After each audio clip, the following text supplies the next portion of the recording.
বাড়িতে এই প্রথমবার এত ঝরঝরে পারফেক্ট বাসন্তী পোলাও বানালাম আমি। আগে কখনো এইভাবে ট্রাই করা হয়নি। হয়তো ভাবতাম পারবো না, কোনো রকমভাবে চ্যাপচ্যাপে হয়ে যাবে বা শক্ত রয়ে যাবে, তো কোনো রকম চেষ্টা করিনি আগে। তো এই প্রথমবার চেষ্টা করতে গিয়ে দেখলাম এটা অসাধারণ হয়েছিল।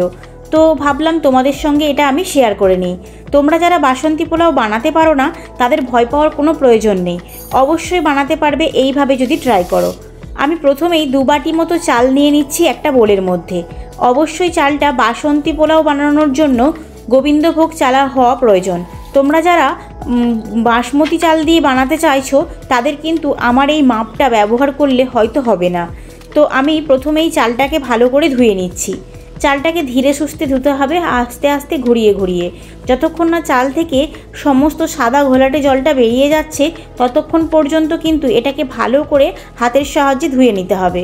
কোনো রকমভাবে তাড়াহুড়ো করা যাবে না, কারণ এই ধরনের গোবিন্দভোগ চাল, বাঁশকাঠি চাল এগুলোকে তাড়াহুড়ো করতে গেলে অল্প ভেঙে যেতে পারে, তাই জন্য ধীরে ধীরে ধুতে হবে।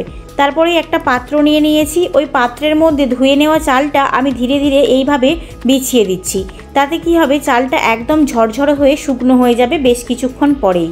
এই জলটা যে আছে এক্সট্রা জল, সেটা কিন্তু ওই চালগুলো ধীরে ধীরে টেনে নেবে। তারপরে অন্য পাত্রে একটা বসিয়ে দিচ্ছি ঘি গরম করতে। আমি এখানে চা চামচে 2 চামচ মতো ঘি নিয়েছি। আপনারা চাইলে আর একটু বেশি নিতে পারেন, যারা ঘি খেতে একটু বেশি পছন্দ করেন। ভালো করে ঘিটা গরম হয়ে গেলে এর মধ্যে দিয়ে দিচ্ছি 1 চামচ হলুদের গুঁড়ো। আমি যে চামচটা ব্যবহার করলাম সেটা একদম মশলা তোলার চামচ। আপনারা চাইলে চা চামচের 1/2 চামচ হলুদ গুঁড়ো ব্যবহার করবেন। এইবার ভালো করে দিয়ে দিচ্ছি চালটার ওপরে। যখন দেখব ওই ঘি আর হলুদ গুঁড়ো একসঙ্গে ভালো মতন বুদবুদ করে ফেনা হয়ে ফুটে গেছে, তখনই কিন্তু এটা এর ওপর দিতে হবে। ভালো করে এটা আলতো হাতে মাখিয়ে নিচ্ছি সমস্ত চালগুলোকে সুন্দর করে মাখিয়ে নিয়ে ঘিটা বেশ কিছুক্ষণ রেখে দেব এইভাবেই। আলতো হাতে বেশ ভালো করে মাখিয়ে নিতে হবে এটাকে। মাখিয়ে নেওয়ার পরে আগে যেইভাবে শুকনো মতো করতে দিয়েছিলাম রাখার জন্য, তো সেইভাবেই আমি এটাকে রেখে দেব বেশ কিছুক্ষণ। অন্যদিকে আমি একটা ফ্রাই প্যান বসিয়ে দিয়েছি, তার ওপর দিয়ে দিয়েছি অল্প একটু গোটা জিরে, তার সঙ্গে তেজপাতা আর গরম মশলা। গরম মশলা বলতে আমি এখানে ব্যবহার করেছি এলাচ, লবঙ্গ আর তার সঙ্গে কাঠ মশলা। দিয়ে দিচ্ছি ওপর থেকে সাদা তেল। আপনারা চাইলে এটা ঘি ব্যবহার করতে পারেন। ওপর থেকে দিয়ে দিলাম ভিজিয়ে রাখা কাজু বাদাম আর কিশমিশ। কাজু বাদামগুলো বেশ কিছুক্ষণ আগে থেকে ভিজিয়ে রেখেছিলাম, আর তার মধ্যে আমি কিন্তু কাজু বাদামগুলোকে 2 খোল করে দিয়েছি। তো এইবার এটাকে ভালো করে ভেজে নেব। ভালো করে ভেজে নেব বলতে যতক্ষণ না পর্যন্ত একটু লালচে ভাব আসছে ততক্ষণ এটাকে আমি নাড়াতে থাকব। আমি কিন্তু গরম মশলাটা দেওয়ার পরে যতক্ষণ না ভালো একটা ফ্লেভারেবল গন্ধ আসছে ততক্ষণ কিন্তু কাজু বাদামগুলো দিছিলাম না। এটা একটু মাথায় রাখতে হবে, ওটা থেকে যখন ভালো একটা গন্ধ ছেড়ে দেবে তখন কিন্তু ওটা দিয়ে দিতে হবে। তার মধ্যে একটা মশলা অ্যাড করলাম। মশলা বলতে 2 স্ল্যাশ মতো আদা কুচি, আর তার সঙ্গে দিয়েছিলাম 2টো কাঁচা লঙ্কা। একসাথে ভালো করে পেস্ট করে নিয়ে ওর মধ্যে দিয়ে দিলাম। এতে কিন্তু অল্প একটু ঝাল আর একটু ভালো ফ্লেভার আসবে এটার মধ্যে। তো ভালো করে চালটাকে দিয়ে এবার নাড়িয়ে চাড়িয়ে নিচ্ছি। এটাকে ভালো করে নাড়িয়ে চাড়িয়ে নিতে হবে যতক্ষণ না পর্যন্ত এটার একটা ভালো সুন্দর ফ্রাই গন্ধ আসবে ততক্ষণ পর্যন্ত। ভালো করে নাড়িয়ে চাড়িয়ে নিচ্ছি। আর এইবার বলে দিই সবথেকে কঠিন কাজটা, যেটা জল দেওয়ার পালা, যেটা থেকেই আমাদের সমস্যা হয়ে যায়। আর এই জল দেওয়া দিয়েই কিন্তু হাতে চিপচিপে বা শক্ত হয়ে যাওয়ার ব্যাপার থাকে বাসন্তী পোলাওটা। তো এখানে বলে দিই, আপনারা আপনাদের হাতের 1 গাঁট জল চাল থেকে ওপরে রাখবেন, তাহলে কিন্তু আর কোনো অসুবিধা হবে না। জলটা যদি একটু পুরনো হয় তাহলে জলটা আর একটুখানি বেশি দেবেন, আর একটুখানি লেয়ারটা বেশি রাখবেন। আর যদি নতুন হয় তাহলে কিন্তু একটু কম দেবেন, যেটা বললাম ওই 1 গাঁট মতো। ওপর থেকে স্বাদ মতো লবণ আর চিনি দিয়ে দিয়েছি। আর গ্যাসের ফ্লেমটা একদম মিডিয়াম রাখতে হবে, কোনো রকমভাবে হাই করা যাবে না। প্রথমটা মিডিয়াম রেখে পুরো আঁচটা ফুটিয়ে নেবেন একদম লোতে। বাসন্তী পোলাও কিন্তু একদম লোতে করলে আপনার কিন্তু বাসন্তী পোলাওটা দারুণ হবে। ভালো করে নাড়িয়ে চাড়িয়ে নিচ্ছি চিনিটা যতক্ষণ না পর্যন্ত গলে যাচ্ছে। এবার ওপর থেকে দিয়ে দিচ্ছি, এটা ঢেকে দেব। ওপর থেকে ঢেকে দিচ্ছি। আর এর মধ্যে যে চাপা দেওয়ার যে হোলটা রয়েছে এর মধ্যে আমি একটা লবঙ্গ গুঁজে দেব, যাতে ভেতর থেকে কোনো রকমভাবে ভাবটা না বেরিয়ে যায়, তাই জন্য।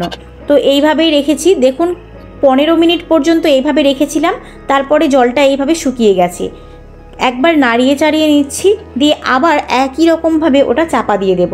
চাপা দেওয়ার পরে কীরকমভাবে ফুটছে সেটা একবার দেখুন। একদম গ্যাসের ফ্লেম রয়েছে লো, একদম ধীরে ধীরে বুদবুদ করে ফুটছে কিন্তু এটা। সমস্ত জলটা এটা থেকে শুকিয়ে গেছে। কি করে বুঝবেন?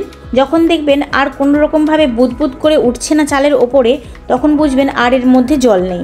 তখন এই ঢাকনাটা খুলে দিয়ে ভালো করে একবার নাড়িয়ে চাড়িয়ে নেবেন। এই যে আমার বাসন্তী পোলাওটা দেখে চ্যাপচ্যাপে মনে হচ্ছে, তো এটা দেখে কোনো ভয় পাওয়ার প্রয়োজন নেই। এটা হাফ হয়েছে, আর হাফ এটাকে ধীরে ধীরে করে নিতে হবে। এটাকে আমি আবার ঢেকে দিচ্ছি পুরো হাফ অ্যান আওয়ারের জন্য। পুরো আধ ঘন্টা আমি এইভাবে ঢাকা দিয়ে রাখবো। কোনো রকম গ্যাসের ফ্লেম কিন্তু অন করা যাবে না, গ্যাসের ফ্লেম অফ করে দিতে হবে যখনই জলটা শুকনো হয়ে যাবে। তো এবার আমি এটা হাফ অ্যান আওয়ার পরে খুলে নিচ্ছি। দেখুন অনেকটাই ঝরঝরে হয়ে গেছে। এইবার এটা ঠান্ডা হলে একেবারে ঝরঝরে হয়ে যাবে। তো আপনারা চাইলে এটাকে থালার মধ্যে ঢেলে ঠান্ডা করে নিতে পারেন, তাহলে কিন্তু একদম ঝরঝরে হয়ে যাবে। আর না হলে এটাকে আবার 10 থেকে 15 মিনিট এইভাবে চাপা দিয়ে রাখুন।